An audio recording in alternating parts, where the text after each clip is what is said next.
everybody, it's Lo and welcome back to my channel, Lo Without Limits. In this video, I'm going to show you a lower body workout using just a suspension trainer. So if you want to see that, then just keep watching. A while back, I posted a video here on my channel doing all upper body exercises with the suspension trainer. So this video is going to be super similar to that one, but in that one, since it was my first real workout with the suspension trainer, I went more into depth about the suspension trainer, why I got it, how I realized that it's a pretty hard word to say out loud like I am right now. And this video will be similar, but for all lower body exercises. And I just want to say that doing all 6 of these exercises that I'm going to show you in one workout was pretty difficult. And I don't know if it's because of the heat or just because they are pretty hard. So I definitely recommend watching that first video doing all the upper body exercises. I'll have it linked down below. And then this one with the lower body exercises and picking some of your favorites from both, and you can do a full body suspension trainer workout. That way you're not overexerting and overexhausting one muscle group doing like all lower body or all upper body. You can mix it in, take a day off, do it again, or some different ones that you want to try. And that way you can work out your entire body without feeling just so tired at the end, like how I did in these ones. But anyway, I'm going to jump straight into it. So I have 6 different lower body exercises that I'm going to show you. For the upper body exercises, I was able to do about 12 to 15 reps for each set. And that's because it really targeted either like just the triceps, just the chest. Whereas for the lower body, these are bigger muscles and they're requiring a lot more energy. So for these, and they're also a bit more difficult. So for these, I did just do 8 to 12 reps for each set, and I did 4 sets of each exercise. Again, make it as easy as hard as you can and as you want to. The very first leg exercise that I did on the suspension trainer was squat. This one's pretty self-explanatory and was pretty easy, so it was a really good way for me to just kind of warm my body up and get ready for the leg day. But if you're somebody who struggles with back squats and putting a lot of weight on the squats, doing it with the suspension trainer is a really good way to just kind of practice the movement and practice getting deeper. For these, I went a lot deeper than I do when I put weight on my back, so it's definitely helping with the range of motion, getting your body into that movement itself and realizing, okay, we can go deep. And then of course, like as you do get to go to the gym and as you do get weights, you can start to go deep and progress your squats with weight too. But if you're somebody who's just new to really working out or you haven't done it in a while, just doing these squats is a really good way to get back into it. And for these, you're going to face the suspension trainer wherever it's hooked. Hold on to the straps, keep your feet a little bit wider than hip width apart, whatever your comfortable squatting position is. I like a little bit wider than hip width apart, that way my hips have somewhere to sit when I want to go deep, and then my toes pointed slightly outwards. That's what's most comfortable for me in my positioning.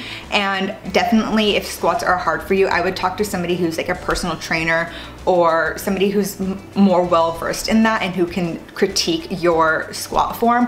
I'm not one to do that. I don't have any certifications or anything, and I also can't see everybody's squat. So if you're having issues with your squat, definitely talk to somebody about that and have them really watch your form and watch where you can adjust it. But for this, I have my feet a little bit wider than hip width apart, and I squat down as far as I can go. And again, since I don't have any weight and since I do have the strap to really hold on to, I can go a lot deeper than I would if I was doing a regular back squat, which is great because it's really teaching my body that it can go low. It's really getting that range of motion, and that range of motion is the workout. And when doing this exercise, you want to make sure that your feet don't come off the ground and that your core is stable. You don't want to be flopping about, and then you're going to use your butt to drop it straight down as far as you can go without like your feet lifting off or losing your balance at all.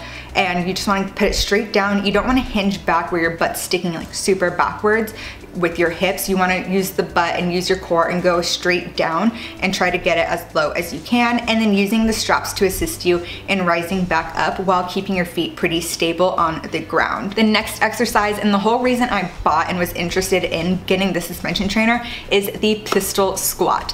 I've been wanting to do a pistol squat. It's literally been like one of my New Year's resolutions for a couple of years now, and it's so hard to do and to progress because it's hard to just like drop down, do it, know how to do it. So what I've been doing in my apartment when I do my leg days here is I'll get a little stool from my bed or even a chair, but they're both like maybe like 1.5 feet or 2 feet high. So I do that and I almost do it like a pistol box squat, to where I go down, my butt kind of hits whatever the surface is, and then I rise back up. I've also done that in Austin's living room because his couch is a little bit lower to the ground. So I do that to kind of gradually lower myself. But once I got the suspension trainer, I was like, this is what I want to practice. And it's definitely a lot harder on my left side, just can't do it. But it's a really good thing to do, and I just really want to learn like these heavier, harder body weight calisthenics exercises, and like I love doing it. I wish I could do it better and I wish I could do it unassisted, but I absolutely love doing the pistol squat. So to do this, you're still going to be facing the suspension trainer with a strap in each hand. You're going to have your core nice and stable and lift one of the feet off the ground. And as you do that, then with everything staying stable, you're going to lower your hips while bending the leg that you have still on the ground. Whatever foot is still on the ground, you'll be bending that one and keeping the other one straight as you can. This is also a little bit hard to me because my raised leg never wants to stay perfectly straight. It always kind of wants to bend, but keeping it as straight as you can and really just going straight down with that foot on the ground. And once you're as low as you can go while still having some balance, use the foot that you have on the ground to really push through your leg, push up through your leg to your quad, to your butt, and push yourself back upright, using the straps to help you with your balance along the way. So the straps are really good to help you with your balance and to help practice that depth without really losing it and still having a pretty good form until you can build up the strength to do it on your own. The third exercise that I did was the alternating reverse lunges. Again, these are very similar to the squats in that you can do them on your own, but if you are pretty new to working out, you haven't done it in a while, then using these straps and the suspension trainer is really good to really assist you and make sure that you're having good form and balance and stability. So again, you'll be facing the straps, having your arms holding them out in front of you, and you will just step back into a back step lunge. I did these third since I had just done the pistol squats, and I wanted to give my legs a little bit of rest before going into the next exercise. And these again are super great to do just to practice without any weight. So you'll be holding the straps with your arms extended and you'll be facing the suspension trainer, and you're going to step one leg back while bending the front leg and dropping your hips straight down as low as you can go, trying to keep them squared to the front and not rotating it with your legs. So you want to keep your hips super square and not be kind of flopping about, and you'll be doing that just by having a nice, strong, stable core as well. And using your whole front foot, and with the help from the straps if you need to, raise straight up and bring that back foot back up to the front so they are together, and then repeat it on the next side. Doing this once on each side is 1 rep. The fourth exercise is also quite a tough one, but this one, unlike the pistol squats to me are hard on their own, and using the suspension trainer is a great way to practice them and make them a little bit easier. These ones are pretty tough on their own, but having a stable bench or a stable chair is easier than doing it with the suspension trainer. So this is definitely something really tough with the suspension trainer because it does really challenge your stability and your balance, and you really need to keep your core and your whole body nice and braced. And it is the Bulgarian split squats. So again, already pretty tough on their own. You'll have your foot behind you on a stable surface. If you want to make it harder, you can hold a weight in each hand. I do it here at my apartment for my leg days using just my chair, and I have a 10-pound kettlebell that I'll hold in one hand. But doing it on this suspension trainer is tough. So you'll be facing away from the suspension trainer this time. For these, you're gonna want to lower the straps a little bit closer to the ground than they have been for the previous exercises. And there's a way to really like loop the straps into each other so they become one. And you'll be putting your back foot in that handle and get into a good lunge stance. So already this is testing your balance getting into that lunge stance. Well, one of your feet is not stable because it's in the strap. Once you're in that lunge stance and you feel comfortable and that you have your balance, you will drop your hips down as far as you can without losing your balance and while bending the front leg. You want to make sure that your hips are squared towards the front the entire time and not rotating through the movement, similar to that alternating back lunge. Then you will use the front foot on the ground to push up through your quad and get back up to the starting position.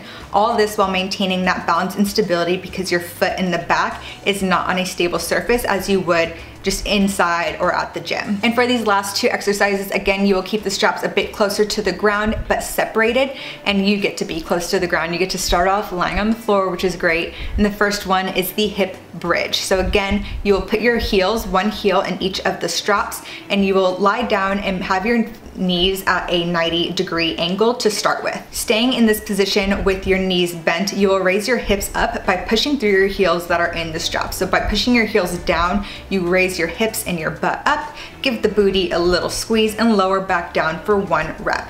And do this while keeping your core strong and your shoulders tucked behind your back. When I get down to this lying position, I always like making sure that my shoulders are rolled back and tucked back. That way when I have all my weight on my back there, it doesn't hurt and I can feel really comfortable and stable and balanced. And again, you'll be pushing your weight through the heels while you lift your butt and your hips up and then back down while trying not to shake around way too much. And for the last exercise, it is the lying leg curl. So you're also going to be starting on the ground with the straps in that same position, pretty low to the ground, your heels in each of the straps, your shoulders are rolled and tucked back, except for this one, you're going to have your legs extended and your butt already raised. So with your heels in the straps and your legs extended, you are going to bend your knees to curl your feet back and raise your hips up even further, as far as you can, as if you're on the lying leg curl machine, except facing the other way. This one seems pretty easy, but was pretty tough, and I'm not sure if it's because my legs were already jello by that point or because of the heat, but it was pretty hard. You really feel it in your hamstrings. It's a really great one for the hamstrings.